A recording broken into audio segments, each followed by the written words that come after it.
Hey, OK Fixer here. We're looking at something Brian pointed out the other day, and what it is, it's this little tab here on the bottom of your air cleaner. Some of you don't have it, but there's supposed to be a bolt that goes in there and it attaches to a little L bracket. I have one of those brackets, but it's too short, so they made two different, I think, a long one and then they made a short one, and of course the brackets that go underneath here match. So we're going to make a bracket, and we're looking at about an inch there, and what about 3 inches? I might go 3 1/4 just to because I can always shave it down, and just a 90 degree at the bottom. We can work with the other engines because they have intakes that are the same. So let's get after this and see what we can come up with. Alright, I have an old piece of standard here for shelf standard. You know, you screw it to your wall and the shelves hook into it. But the side is just about right, and the thickness is there also. So, plus it's plated, so it won't rust. Too bad. So we'll whack this just kind of right down the side here, and we'll make enough for 2 of them because I need one for my 67. And we'll, gee, I saved the other side for the other 2 cars. Hey, how about that? Okay, what this is for, it attaches to the bottom of your intake and then attaches to your air cleaner, and so it's that way you have a dual, you have a bolt that squeezes the top around the air horn of the carburetor, but you also have a nut that goes in there, and most of these are gone because people just throw them away. It's one of those things, but he is correct. That's a very important thing, and may have played a part on why I had oil all over. It may have come loose. It didn't, but it could have. I don't know. But I'm going to make these out of this piece, and I'll show you what I come up with. So let's find the plasma cutter and whack that down to size.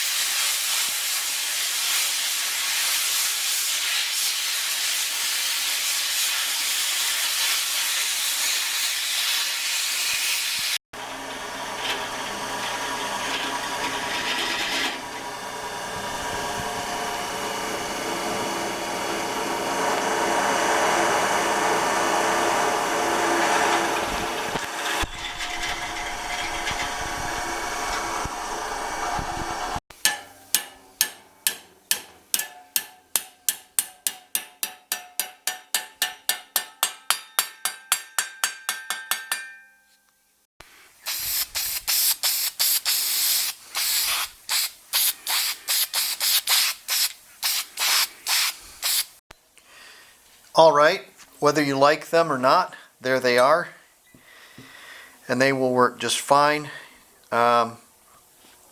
Probably temporarily if I can find some, but they'll work for the rest of the vehicle's life. So let's put one on, and they should be fine.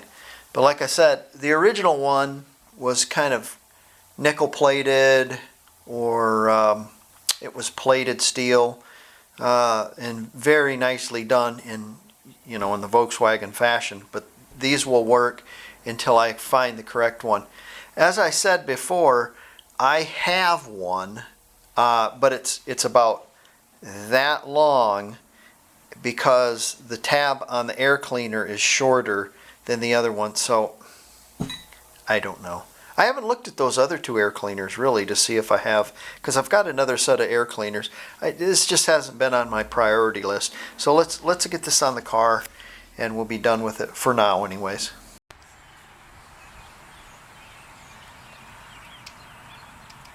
Okay, better than a kick in the pants, right?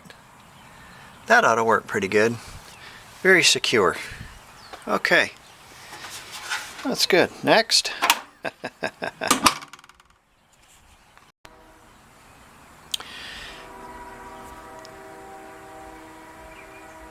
Train. Okay, the next thing I want to fix is this big gas debacle I have here. You can't see very well. But what I did is I bought some new hose and I cut them. Unfortunately, I believe what I've done is I cut them too short. I'm not certain. I did this a while back and it came with two pieces, so I think I should have cut them a bit longer. And what I'm going to do is I'm going to loosen up these clamps and I'm going to shove that piece up on there farther, clamp it, and then I'm going to shove that into that piece right there a bunch deeper, and then I'm going to cut a new piece for this one that's going to be an inch longer or better, and it'll probably give me enough purchase to fix the gas leak problem. The gas leak is when I fill it up, it's pouring out all over. So I need to figure out what's going on there, definitely. But I think that's going to fix it. So let's get at it. I'm just going to loosen these. I'll show you the aftermath. And again, like I said, instead of having, you know, a piece that's that long, I'm going to cut it where it's, you know, considerably longer. You know, maybe 5 inches instead of 4.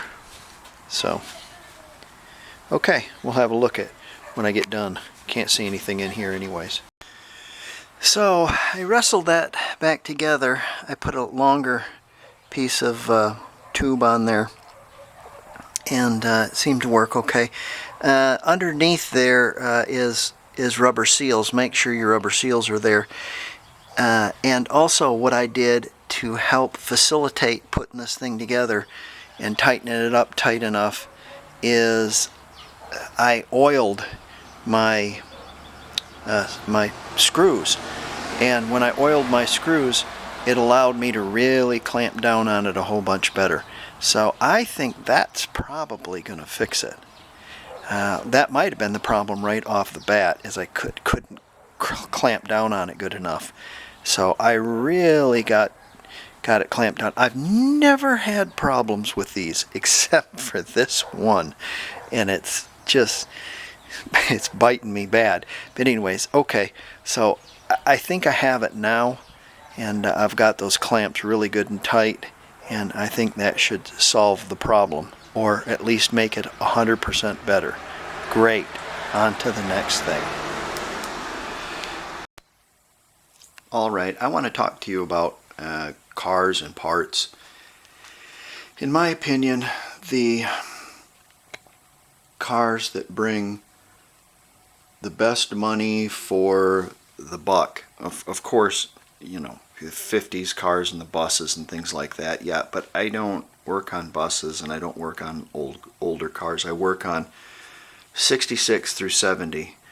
And the reason why is 66 through 70 sport one body style. Yeah, 65 does also, but it doesn't have this engine in it. It has a 40 horse engine, which is similar but different. All the little idiosyncrasies I don't know anything about.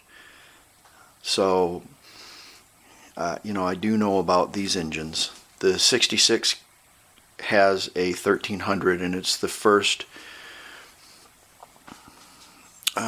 it's the new engine. So 66 through 70 have relatively the same engine, and they have the same body style, save bumpers and maybe fenders and that kind of stuff. Some other little things, 6 volt, but I'm usually a 12 volt guy.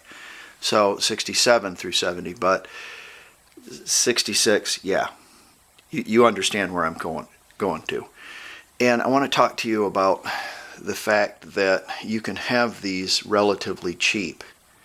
Like I said, this is a $150 car The 67 I bought for $600, the 69 I bought for $600, and the 70 out there I bought for $500. All with titles, no keys, no keys on any of them, but titles and matching bodies. So relatively cheap, and you can work on them at your leisure, put a little bit in them, and end up with a car that you can get your money back out of, plus some. You'll never get your labor out of it, but you'll get, it won't go down in value, if that makes sense. So these are the cars I work on, and I want to talk to you about parts for these cars.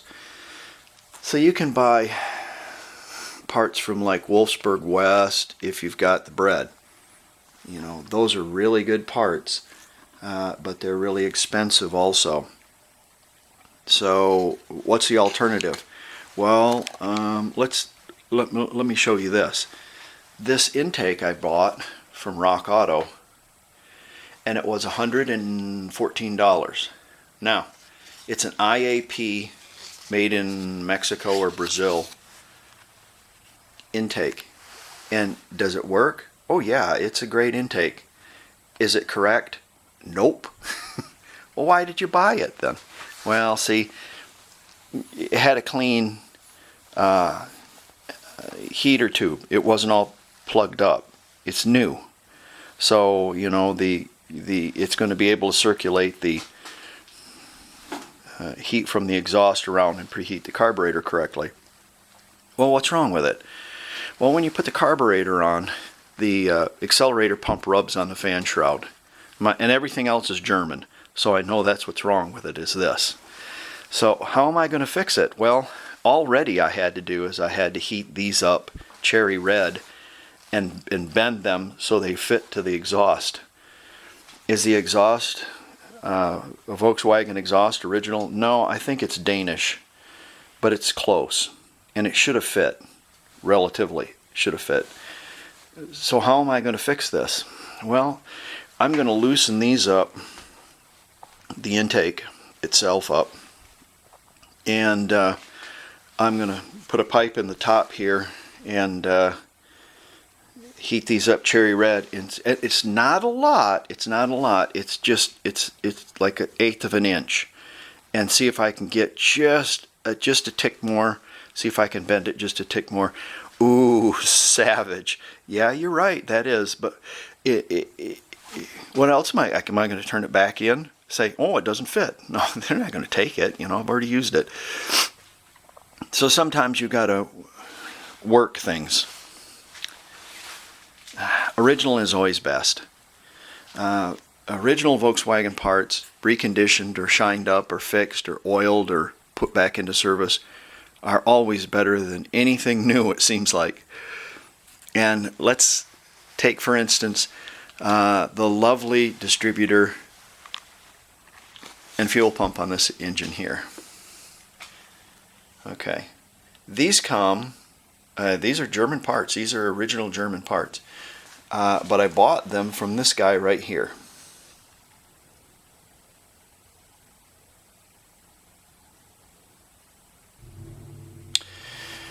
Okay, let's take a look at this. How much is a fuel pump? Okay, it's $200. $200 for a fuel pump? Well, you can buy that at O'Reilly's for $30. Okay, great. How many PSI does the O'Reilly pump put out, and how many PSI does that one, does a Purebird put out? Well, I'll get a regulator for my so what you're doing is you're making another joint here, you see, because you got to have a hose to your regulator and then a hose to your carburetor. So you got 2 more joints that can leak gas, plus you're paying for a regulator in something that isn't going to have a filter and produces the wrong amount of PSI for that tiny little needle and seat in your delicate little Solex carburetor. So why not just go out and buy the right one? Well, it's too expensive. Okay, you got a Toyota Corolla, right? Go out and buy yourself a fuel pump for a Toyota Corolla. Go down to Toyota and buy yourself a genuine Toyota Corolla fuel pump for it. $200, right? It's the same. So what's the rub? I don't get it. Same with this distributor. It's the correct one for the carburetor. Now, you don't necessarily have to have, I could have an AE dual port block, okay? And I could have the carburetor for a dual port or for a single port engine on a dual port, and the carburetor, the fuel pump, and the distributor would all work pretty good, actually. They work together. You have to put them on the same engine. Now, I don't know about flow rates and stuff like that on a dual port head. I don't work on those. So let me retake that back. Any single port engine from those eras, H0, H5, or a B case engine, or even a 66. I can't remember. I think it's a L case or I case or something, J or something. I don't know. But if you put all three of those on there, they would work perfectly, because the rates are the same, single port, same heads, that kind of thing. But aesthetics, this is a B case engine. That's the correct distributor, and it will be correct carburetor for this engine. Anyways, they work together. So how much for a distributor? Okay, it's just say $250. All right, $250. Well, you can buy a 009 Chinesium that's chrome for $99. Okay. Aside from will it work, how much do you pay for a distributor for your Nissan Altima? Okay, Nissan Altima doesn't have a distributor. It has a crank sensor, cam sensor, and a set of coil packs. Buy all that from Nissan. Tell me how much it costs. Oh, it's over $250. Right. So what's the gripe here? You've got the correct stuff, and I'm scratching my head at that one. I don't understand why people would want to go and buy stuff like, I guess because it's cheap and they don't. But I get them all the time. I'll pull up at a car meet, a car swap, or not a car swap, but a car show, and it'll be kind of cool out. I'll just let my engine run, puck, puck, puck, puck, puck, puck, puck, and they'll look at it and say, "Man, that engine runs great. How did you make it run so good?" Give me a break. I just followed the book. It's it's not hard. Anyway, I'm not trying to. Yeah, but I'm just trying to show you that the original parts are always the best. Even if you have to rework them, the original parts are always the best. Here's who I recommend to rebuild carburetors for you. Are they expensive? Oh yeah, they're really pricey. But look at the job he does. Look at that. So now I have the correct carburetor for my 70, or one of them. Pricey? Yeah, they are. They're this is over $300. But buy a carburetor for your Toyota Corolla. Okay, my Toyota doesn't have a carburetor. Okay, buy all the fuel injectors for it, and the fuel rail, and the pressure relief valve. How much is it? Oh, it's $700, huh? Okay, well, this isn't looking so bad, is it? You see what I'm saying? It's all relevant. This particular carb had been rebored, new bushings in the shafts, and you ever had one of these pull out? He taps these and inserts a threaded barb. It's got little barbs on it where the line goes on. It holds it on. It'll never come out again. All the screws have been replated. And here's the deal about buying these parts. When you put these on your car and you have problems, that's not the problem. That fuel pump's not the problem. That distributor's not the problem. And usually those are all the problems that go wrong with the cars. They're the engines, really. A lot of the problems. So it's nice to be able to put this on your car and not have a problem. Tim Robson does a great job on these. But plan in advance, because it's about 6 or 7 weeks before you can get one. However, the ignition switch was left on and the key pulled out. I don't know if the keys broke off in the ignition switch. I haven't got that far yet. No, it's not. It's not broke off, because I can get the key in it, but it won't turn. So I don't know if it's froze up, or I haven't got into it that far. The key does fit in it, but it doesn't turn, and the keys do fit the locks. I have no reason to believe that the ignition has been changed. So I'm hoping it's just froze up and I can unfreeze it, but that's 2 years down the line before I even get to that. But I did shoot it full of oil and WD-40. Anyways, I hope that this helps, and that's what I'm all about, is helping. So if you have any questions or comments, you can put them below. But these guys do fine work, and their work speaks for itself. Okay, thanks for looking, and we'll see you next time. Alright, see you guys later.